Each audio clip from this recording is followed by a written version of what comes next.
Hey, welcome back to my channel. If you're new, please do subscribe. We're doing all sorts of things. I'm wanting to speak with more and more people. These videos, where I just speak on my own to you, is becoming less and less. But this one kind of came out of just a weird week. And I'm going to refer to a few different things and people. I've got an email that I'm going to read part of as well from Matt Redman. He sent me an email at the end of January. And I think... annoyingly, with our culture, celebrity matters. And in Christian culture, it really shouldn't, but it does. And this is partly what I'm going to be talking about. Well, another thing that I'm going to be speaking about is grooming within the church. If you'd noticed, I'd put the word Sacrosanct at the end of my name because there are so many things, I think, within the church culture that I grew up in that is seen as part of the Bible, part of our belief system. And talking about it is just not allowed, and everyone remains silent around it. It's utterly off and completely wrong not to be able to talk about it and question it. In our culture now, we just question everything, right? In fact, I've even had people comment recently on some of my videos, almost suggesting they're offended by things, or there's almost this language of, oh, you can't talk about that, you can't question that. But I don't understand why. There's someone called User, bunch of digits, who is just pretty argumentative, and that's not the aim. That's not my aim. Instead, I just want to talk about the truth of how I see things, and I guess that's how many of us want to look at things. So I'm finding people who I can talk with and kind of ruminate and just try and figure out what on earth is the truth to me within this. Yes, of course, there is the truth, and we've got the Bible for that. The way that we respond to that as a body, as a church, I think can kind of be up for grabs a little bit. So I'm in the doldrums a little bit because a friend of mine who, and I don't think I've included him on this channel. I think some members can see it, but a friend of mine's a monk, and I really wanted to film with him in the monastery. This is like 2 years ago, essentially when all the news around Soul Survivor popped out, well, Mike Pilavachi. And I thought, well, who are the people that I can really respect and learn from? If it can't be, if it's not the people that run the big ministries, almost the people with the names, if it's not the people that run the big churches, I got fired a few times for not being a good fit, was my last experience in a HTB plant. And when I say last experience, that was 19 years ago. But if it's not those, then maybe it's monks. Anyway, I wanted to film with them and make a little film around monastic living, not because I have any kind of calling to it, but because they're a monk's dedication to prayer and a lifestyle that focuses every moment on Jesus. I just found pretty captivating, I guess. So I wanted to make a film. The response I got from them was, "You're not ready yet." Which, in the kind of Karate Kid thing, I thought, well, they're almost twice my age. Maybe I should listen. And even if it's not age, it's, they're dedicated to this, I'm not. I would join them in their different offices and in their chapel. And each time I've been, I haven't taken communion with them because I just feel, I don't know, maybe like a sinner, or certainly not as dedicated as they are. And yes, I recognize the relationship I can have with Christ, or the relationship I do have with Christ, that enables me to take communion. It's the only thing that enables me to, recognizing that I have sinned and that I'm only made clean with his blood. And I'm not trying to prove out my theology's okay, but I just decided I would try and I would listen. Anyway, some stuff's come out, and I thought, oh gosh, it's even all these different people that I spend time with get it wrong. We all get it wrong, and I'm just really disappointed. And the irony is, I'm in my mid-40s. I've been around the block enough. I know myself enough to know that I'm an abject failure. I'll say one thing, I'll do another. I'll want to be Christ-like, and I'll be hateful, or I'll be reactive, or I'll be grumpy, or I'll not be the same person in the shadows that I am in the light. I know that about myself, and yet I don't know, I'm still really disappointed that when I spend some time with people who have dedicated their life in an incredibly dedicated way, they get it wrong too. You see, what I'm finding really difficult is, as a teenager in my 20s, and as kids, we'd see a parent as being perfect, and then we get to a stage where we realise they're not. But I think what the charismatic evangelical church does is it doesn't allow you to move out of being a child. We view our leaders as getting it right, getting it perfect. We view the people that are older than us. New Frontiers Church call their leaders elders. But the reality is, we all fall short. Why can't we talk about this? So, if we understand that we all fall short, well then why does someone have a responsibility over us? Or a power over us where they can suggest what we do with our lives? They can suggest where we place our focus, where we read in the Bible, the way that we interact with Jesus and our spiritual life. How does it give anyone the right to do that for us? When we get our chance, when the inevitable happens, and we stand in front of God, I'm pretty sure he'd say, well done. But why did you listen to them? I mean, there's a verse, is it in John? I don't remember, and it talks about whoever causes these children to sin, it's better that they have a millstone round their neck and drowned in the sea. And I feel as if a little bit we're treated like children within church, and we're not encouraged to grow up. In one of the videos I made like this in this room around grooming and adult grooming within the church, I'm kind of touching back on that. But in order to groom someone, there needs to be a power imbalance. What if there isn't a power imbalance?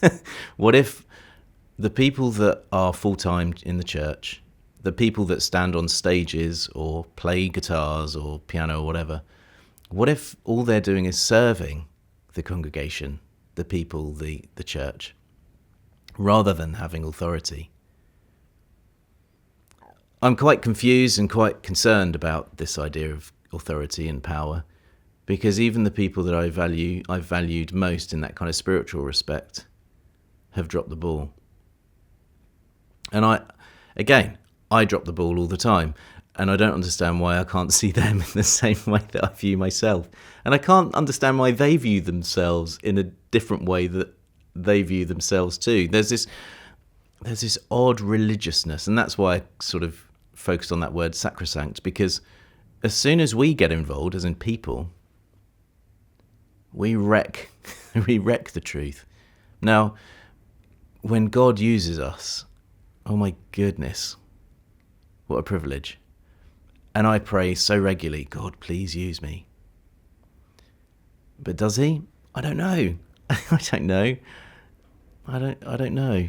I want him to use me with my neighbours, the ones I find really difficult. I want him to use me with the people I work with that maybe I feel intimidated by, or as in their abilities or their experience. But isn't it great when God uses us? And surely it's down to a humility, a shared humility that would enable us to grow.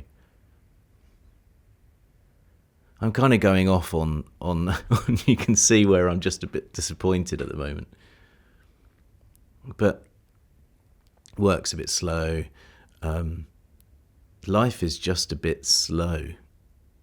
And so I need to be someone that prays. I'll tell you what Matt Redman said in this email. I'll look it up. I think I've got it ready. I have to close this thing. One sec. So this is on the 29th of January. He said, "Dear Sam, I hope it's okay to reach out." Now, I'd emailed him 3 years ago. Well, 2.5, maybe 3 years ago, and he hadn't replied. I came across a couple of your YouTube interviews recently, and I watched the one with Paul Martin. In that video, Paul mentions that they're kind of neighbours and they're mates. So, QED. I realised I'd not treated you kindly or even with basic courtesy by not replying when you reached out on email. I can see the heart behind these conversations you're hosting, and when it comes to the Soul Survivor episodes, your persistence on behalf of many is so valued. I admire the way you navigate these conversations with deep questions and so much thoughtfulness. Please know that I wasn't being dismissive of your work or seeing it as unimportant. I wasn't asking for him to do that. I was just asking for his response, I guess. And I ask you for your forgiveness for not dignifying you with a reply, especially when I know that what you're stepping out in will for sure have a cost attached to it. Anyway, he then mentions why he and Becky, I think. Is it Becky? I don't remember. He doesn't say her name. Talks about making their video, which, to be honest, I just don't have much respect for. I think it was a corporate video. And, you know, if you know me, I've made TV adverts. I've been involved in documentary. I've been involved in drama. I do lots of branded content as well, and I make lots of corporate videos, stuff that's like internal comms. I've done that for big companies like Canon and Figma at the moment, and I've worked with the UN, so I understand the difference between the things. And he created a very well constructed corporate video. It was a messaging tool. It wasn't a documentary, and I wanted to make something with him that did this a little bit rather than got the words right. He's still worth loads of money and benefits from all of this. You all have responded perhaps to this video because I'm talking about him, because he sent me an email 3 years late saying, sorry, he didn't dignify me, which again is really weird language. I mean, come on, stop being so religious. He then replied, he felt like he's done all that he could do within this corporate video, and he's not going to be able to jump into any of the YouTube episodes with me, and he's about to go on sabbatical anyway. He said, but I hope no hard feelings, and I really hope the best for you. I got that from the person who ran my Soul Time course, Colin Brooks. I used to sleep in his dorm in Ridley Hall. So I kind of got to know him a bit. Maybe, I mean, I didn't see him as being, a good friend, but I shared a lot of time with him, went to Kenya with him, broke down in a bus on the Great Rift Valley Road at night. I've shared stuff with him. There's another guy who I experienced Soul Survivor with, and the stuff with Mike Pilavachi as well, and he's written a paper, but he won't speak to me. He's literally blocked me.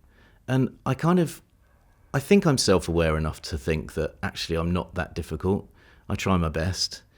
Maybe I'm not the most likable character in the world, but I'm kind of honest. There are countless other people I've emailed, I've sent messages to, I've tried to find on Instagram. I've sent messages to their church secretary or whatever, and I don't get any reply at all. I think what we're looking at, and what I'm looking at, is a religiosity that Jesus would turn the tables over for.